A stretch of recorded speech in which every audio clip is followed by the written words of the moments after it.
వే gold trusted gold buyers మీరు తాకట్టు పెట్టిన బంగారాన్ని విడిపించి ఈ రోజు ఉన్న మార్కెట్ ధరకు కొనబడను.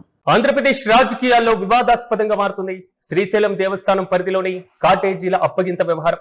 వైసీపీ ఎమ్మెల్యే బూచేపల్లి శివప్రసాద్ నిర్మించినటువంటి కాటేజీని దేవస్థానానికి అప్పగించలేదంటూ కూడా వివాదం చెలరేగింది.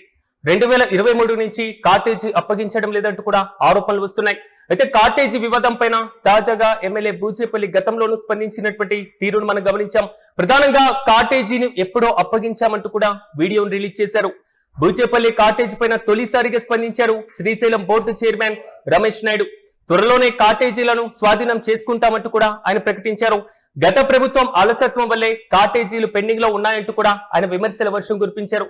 ఇంతకీ కాటేజీల వ్యవహారానికి సంబంధించి బోర్డు చైర్మన్ రమేష్ నాయుడు ఏమన్నారో ఓసారి చూద్దాం. స్థానంలో కాటేజీలకు సంబంధించి ఈరోజు వివిధ మాధ్యమాల్లో వార్త వచ్చింది. శ్రీశైల దేవస్థానంలో ఇప్పటి వరకు 7 కాటేజీలు నిర్మాణ దశలో ఉంటూ కొన్ని పూర్తయినాయి, కొన్ని పాక్షికంగా పెండింగ్ పెట్టి శ్రీశైల దేవస్థానానికి హ్యాండ్ ఓవర్ చేయలేము. అటువంటి వాటన్నిటిపైన కూడా గత ప్రభుత్వంలో నిర్లక్ష్య ధోరణి వ్యవహరించి పూర్తిగా అవి హ్యాండ్ ఓవర్ చేసుకోకుండా ఉన్న కారణంగా కూటమి ప్రభుత్వం అధికారంలోకి వచ్చిన తర్వాత ట్రస్ట్ బోర్డు అక్టోబర్లో నియామకం అయిన తర్వాత వీటి మీద దృష్టి పెట్టి వారికి నోటీసులు ఇవ్వడం జరిగింది. ఒక 10 రోజుల కిందట మా ఇంజనీరింగ్ డిపార్ట్మెంటు, రెవెన్యూ డిపార్ట్మెంటుతో కూడిన ఒక కమిటీ వేసి ఈ పెండింగ్ ఉన్న కాటేజీలు వివరాలు తీసుకొని రిపోర్ట్ ఇవ్వడం జరిగింది, ఇవ్వమని చెప్పడం జరిగింది. వారిచ్చిన రిపోర్టు ప్రకారంగా వీటన్నిటినీ త్వరలో వారు దేవస్థానానికి స్వాధీనపరచకపోయినా కూడా దేవస్థానమే స్వాధీనపరచుకునే ఉంటుందని శ్రీశైల దేవస్థానం చైర్మన్గా చెప్తున్నాను. వారికి ఒక డెడ్ లైన్ డేట్ ఫిక్స్ చేసి ఈ 7 కాటేజీలు కూడా దేవస్థానం పరిధిలోకి తీసుకోవడం జరుగుతుంది. వాటిల్లో ఈ బూచేపల్లి ప్రసాద్ గారు నిర్మించి కాటేజీ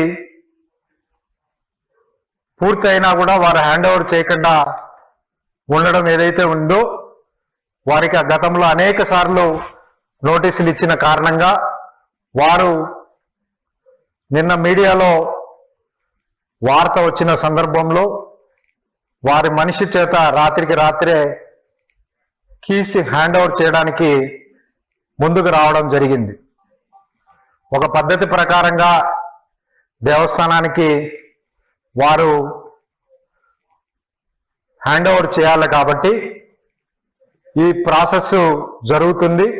అన్నీ కూడా రేపు నెల లోపల దేవస్థానం స్వాధీనపరచుకొని భక్తులకు అందుబాటులోకి తీసుకురావడం జరుగుతుంది.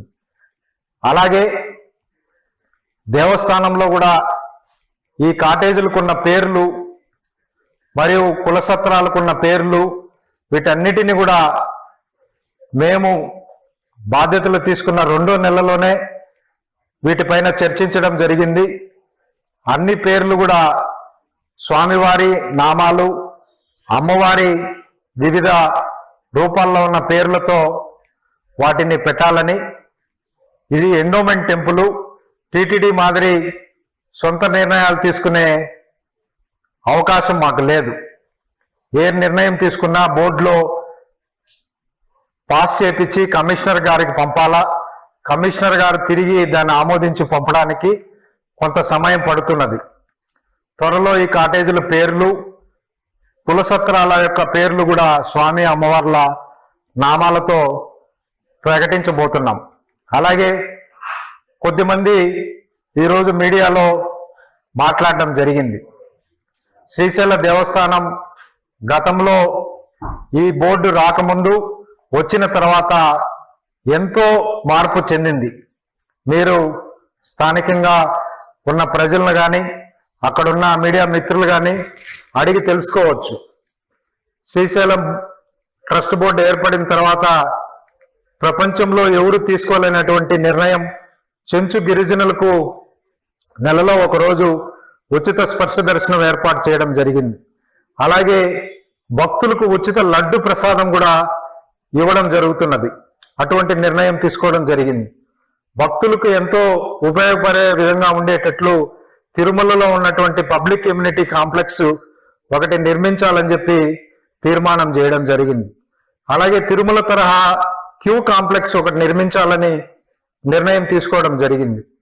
స్వామి అమ్మవార్ల శ్రీశైల క్షేత్రంలో అర్ధనారీశ్వరతో సంబంధం ఉంది కాబట్టి 108 అడుగుల విగ్రహము అక్కడ నిర్మించాలని నిర్ణయించడం జరిగింది. ఇలా పచ్చదనం విషయంలో కానీ, ముఖ్యంగా శ్రీశైలంలో అన్నప్రసాదం ఎంతో రుచికరంగా ఉండేటట్టు ఏర్పాటు చేయడం జరిగింది. ముఖ్యంగా లడ్డు విషయంలో ఎక్కడ రాజీ పడకుండా మంచి నాణ్యత గల రుచికరమైన లడ్డు ఈరోజు భక్తులకు అందజేయడం జరుగుతున్నది. ఇలా అనేక విషయాలపైన ఎప్పటికప్పుడు దేవస్థానం ట్రస్ట్ బోర్డు నిర్ణయాలు తీసుకుంటూ ముందుకెళ్తూ శ్రీశైలంకు అధిక సంఖ్యలో భక్తులు వస్తున్నారు. గత పాలకుల నిర్లక్ష్యంతో శ్రీశైలంలో వారికి కావాల్సిన వసతి ఏర్పాట్లు, మరుగుదొడ్లు విషయంలో కూడా నిర్లక్ష్యంగా వహించిన కారణంగా ఈరోజు 50,000 నుంచి 1,00,000 మంది భక్తులు వస్తున్నారు. వీకెండ్స్ లో 70,000-80,000 వస్తున్నారు. పండగలప్పుడు 1,00,000 మంది వస్తున్నారు. కాబట్టి వీరందరికీ వసతి ఏర్పాటు చేయడం చాలా ఇబ్బందికరంగా ఉంది. కాబట్టి ఈ ప్రభుత్వం ఎన్డీఏ గవర్నమెంట్ వచ్చిన తర్వాత వీటన్నిటిపైన దృష్టి పెడుతున్నది. చంద్రబాబు నాయుడు గారు అనుకున్న విధంగా తిరుమల తరహాలో శ్రీశైలాన్ని అభివృద్ధి చేయడానికి మా ట్రస్ట్ బోర్డు ఎప్పుడు ముందుంటుందని తెలియజేస్తున్నాను. ఇది బోర్డు చైర్మన్ యొక్క వర్షన్. కాటేజీలన్నింటినీ కూడా స్వాధీనం చేసుకుంటున్నాం. దీనికి సంబంధించి ఒక కమిటీని ఏర్పాటు చేశాం. దానికి సంబంధించి నోటీసులు కూడా ఇచ్చేసాం. గత ప్రభుత్వ వైఫల్యం వల్ల, గత ప్రభుత్వ నిర్లక్ష్యం వల్లే ఇది ఆలస్యం అయిపోతుంది అనేటువంటి ధోరణిలో ఈయన వర్షన్ కనబడుతుంది. అయితే ఇదే అంశానికి సంబంధించి బూచేపల్లి శివప్రసాద్ గతంలో చేసినటువంటి కామెంట్ ను ఓసారి విందాం. నేను మీ బూచేపల్లి శివప్రసాద్ రెడ్డి, దర్శి ఎమ్మెల్యేని. పరమ పవిత్రమైన హిందూ దేవాలయాల్లో శివక్షేత్రమైన శ్రీశైలం ఒకటి. దానిలో మా నాన్నగారు బూచేపల్లి సుబ్బారెడ్డి గారు, మా అన్నగారి పేరు మీద బూచేపల్లి కమలాకర్ రెడ్డి గారి పేరు మీద అక్కడ ల్యాండ్ తీసుకొని ఆ కాటేజ్ కట్టి ఆల్రెడీ కాటేజ్ తీసుకొని హ్యాండ్ ఓవర్ చేయడం జరిగింది. కానీ ఈ 2 రోజుల నుంచి కూడా కావాలని చెప్పేసి మా మీద బురదలని చెప్పేసి ఆ శ్రీశైలం మల్లన్న దగ్గర కూడా రాజకీయం చేయడం నిజంగా చాలా బాధాకరంగా ఉంది. అయ్యా, మేము బూచేపల్లి సుబ్బారెడ్డి గారు, బూచేపల్లి వెంకయ్య చారిటబుల్ ట్రస్ట్ ద్వారా ఎన్నో గుళ్ళకు కానీ, గోపురాలకు కానీ, పేదవాళ్ళకి సహాయం చేయడం కానీ ఎన్నో విధాలుగా చేశాము. మేము శివయ్య దగ్గర కుర్చీలోకి పెట్టాల్సిన అవసరం ఏముంది? మేము దేవుడి సొమ్ము ఎప్పుడు వాడుకోవాల్సిన మాకు అవసరం లేదు. బూచేపల్లి కుటుంబానికి అవసరం లేదు. ఆల్రెడీ కీస్ హ్యాండ్ ఓవర్ చేశారు. ఎగ్జాంపుల్, పోయిన సంవత్సరం అక్టోబర్ 16వ తేదీ ప్రైమ్ మినిస్టర్ మోడీ గారు అక్కడికి వచ్చినప్పుడు మీ దగ్గర కీస్ ఉన్నాయి, మీరే అన్ని చూసుకున్నారు. దాంతో మన శివరాత్రి రోజు కూడా మీ దగ్గర, మీ రెవెన్యూ డిపార్ట్మెంట్ దగ్గర కీస్ ఉన్నాయి. చిన్న చిన్న రిపేర్ల దగ్గర మేము తీసుకున్నాం కానీ మొత్తం కీస్ మొత్తం మీ దగ్గరే ఉన్నాయి. నేను ఎమ్మెల్యే అయిన తర్వాత కూడా ఈ 2 సంవత్సరాల్లో ఒకసారి నేను శివక్షేత్రంకి వచ్చి దర్శనం చేసుకుని పోయాను. మేము వాడుకోవాల్సిన అవసరం లేదు. దేవుడి సొమ్ము గాని, దేవుడి ప్రాంగణాన్ని గాని, బూచేపల్లి కుటుంబం గాని, బూచేపల్లి శివప్రసాద్ గాని వాడుకోవాల్సిన అవసరం లేదు. మీరు ఎందుకు రాజకీయం చేస్తున్నారు? మీరు పేపర్లో చూస్తే, ఈరోజు చూస్తుంటే 3 సార్లు మాకు నోటీస్ పంపించారని చెప్పారు. కనీసం ఒక్కసారైనా మీరు మాకు నోటీస్ పంపించలేదు. మీకు నోటీస్ మాకు పంపించుంటే మీ నోటీస్ రిజిస్టర్ ఆఫీస్ లో రిజిస్టర్ పోస్ట్ పంపించుంటారు కదా, ఆ రిజిస్టర్ పోస్ట్ నోటీస్ ఒకటైనా పంపించుంటే మీరు నేను ఏ తప్పు చేశారన్నా కూడా నేను దేవుడి దగ్గర క్షమాపణ చెప్పడానికి రెడీగా ఉన్నాను.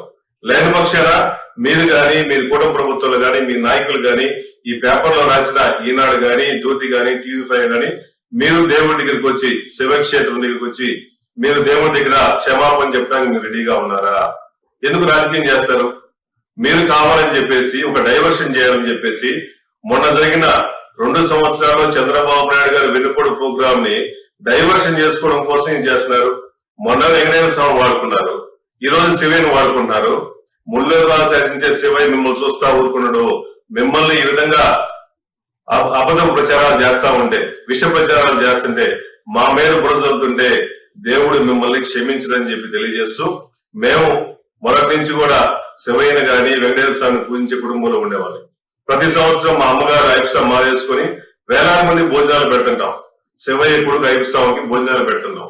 ఇన్ని మంచి కార్యక్రమాలు చేస్తుంటే మా మీద హిందూ దేవాలయాలను కట్టించే వాళ్ళని పూజలకు డొనేషన్ ఇచ్చే వాళ్ళ మీద ఈ విధంగా రాజకీయాల కోసం, మీ స్వార్థపూరిత రాజకీయాల కోసం మా మీద బురజలతో మానుకోమని చెప్పేసి కోరుకుంటూ, మీరు ఇప్పుడు చెప్పినా కూడా మా తప్పు ఎప్పుడున్నా మేము రెడీగా ఉన్నాం. మీరు అవసరం రండి.